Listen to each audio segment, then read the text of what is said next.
Assalamualaikum warahmatullahi wabarakatuh. Perkenalkan, saya Astrian Mayana dengan NIM 21103040095 dari kelas Hukum Ketenagakerjaan A akan memaparkan materi mengenai perlindungan upah tenaga kerja. Sebagaimana yang kita ketahui bahwa di Indonesia ini masih sering terjadi permasalahan mengenai pengupahan tenaga kerja, seperti misalnya upah yang di bawah UMP atau UMK, kemudian upah yang dibayarkan terlambat, upah yang dipotong, dan lain sebagainya. Hal tersebut tentu saja merugikan para pekerja karena mereka tidak mendapatkan hak mereka, yaitu bayaran atas jasa atau pekerjaan yang telah mereka lakukan. Lantas bagaimana sih para pekerja ini untuk bisa mendapatkan hak mereka? Yaitu melalui perlindungan upah tenaga kerja yang materinya akan saya sampaikan dalam video kali ini. Sebelum saya menjelaskan lebih lanjut mengenai perlindungan upah tenaga kerja, saya akan menyampaikan definisi dari upah itu sendiri. Upah berdasarkan Undang-Undang Nomor 13 Tahun 2003 Pasal 1 Angka 30 didefinisikan sebagai hak pekerja yang diterima dan dinyatakan dalam bentuk uang sebagai imbalan dari pemberi kerja atau pengusaha yang ditetapkan dan dibayarkan berdasarkan suatu perjanjian kerja, kesepakatan, atau peraturan perundang-undangan termasuk mengenai tunjangan bagi pekerja dan keluarganya atas suatu pekerjaan atau jasa yang telah dilakukan atau akan dilakukan.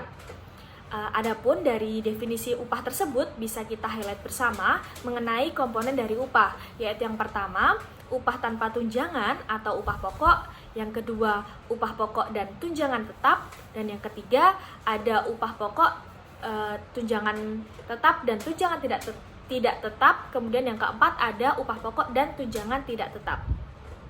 Adapun untuk komposisi dari upah pokok ini adalah jumlahnya itu minimal 75% dari jumlah upah pokok dan tunjangan tetap.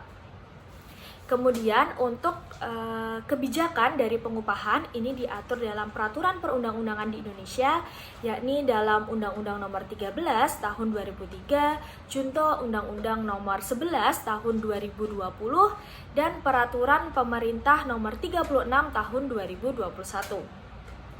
Kebijakan pengupahan tersebut antara lain adalah sebagai berikut, yaitu yang pertama, upah minimum, yang kedua, struktur dan skala upah, yang ketiga, upah kerja lembur, yang keempat, upah tidak masuk kerja atau tidak melakukan pekerjaan karena alasan tertentu, yang kelima, bentuk dan cara pembayaran upah, dan yang keenam, ada hal-hal yang dapat diperhitungkan dengan upah, dan yang ketujuh, ada upah sebagai dasar perhitungan atau pembayaran hak dan kewajiban lainnya.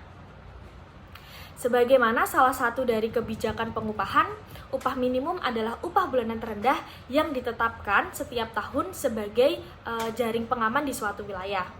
Upah minimum ini dapat ditetapkan di provinsi atau yang biasa kita kenal dengan UMP, atau dapat juga ditetapkan di kabupaten atau kota atau yang biasa kita kenal dengan UMK. Upah minimum ini diatur dengan maksud untuk menjadi kebijakan pemerintah yang berguna untuk melindungi kepentingan pekerja, yang mana berfungsi sebagai jaring pengaman agar tidak ada nilai upah yang lebih rendah dari upah minimum yang telah ditetapkan oleh pemerintah. Nah, upah minimum ini sendiri ditetapkan berdasarkan kebutuhan hidup yang layak. Adapun untuk sistem pengupahan tenaga kerja di Indonesia didasarkan pada satuan waktu dan satuan hasil.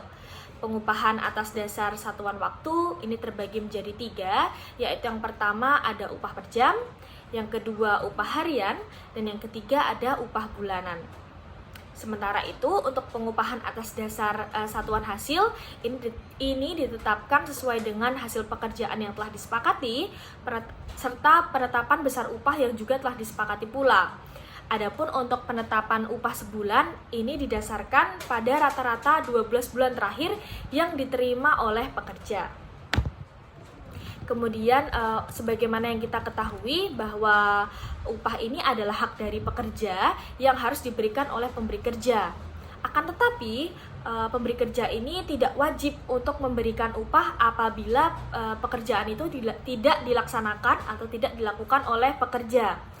Namun dengan pengecualian apabila pekerja ini berada dalam situasi tertentu, seperti misalnya yang pertama berhalangan karena sakit, yang kedua berhalangan karena acara kepentingan keluarga seperti misalnya harus menikahkan anaknya atau mendampingi istrinya yang sedang melahirkan dan lain sebagainya. Kemudian yang ketiga melakukan kegiatan di luar pekerjaan seperti misalnya menjalankan kewajiban terhadap negara, melakukan kegiatan ibadah atau melakukan tugas pendidikan dan lain sebagainya. Dan yang keempat menjalankan hak waktu istirahat atau cutinya. Dan yang kelima bersedia melakukan pekerjaan yang telah dijanjikan tapi pengusaha tidak memperkerjakannya karena ada kesalahan pengusaha itu sendiri atau ada kendala dari pengusaha yang sebenarnya kendala itu bisa dia hindari tapi tidak dia hindari. Berdasarkan pengecualian tersebut, maka pengusaha tetap wajib untuk membayarkan upah yang sudah sepatutnya untuk diterima oleh para pekerja. Mungkin sekian yang bisa saya sampaikan, kurang lebihnya saya mohon maaf. Wabillahi taufiq wal hidayah. Wassalamualaikum warahmatullahi wabarakatuh.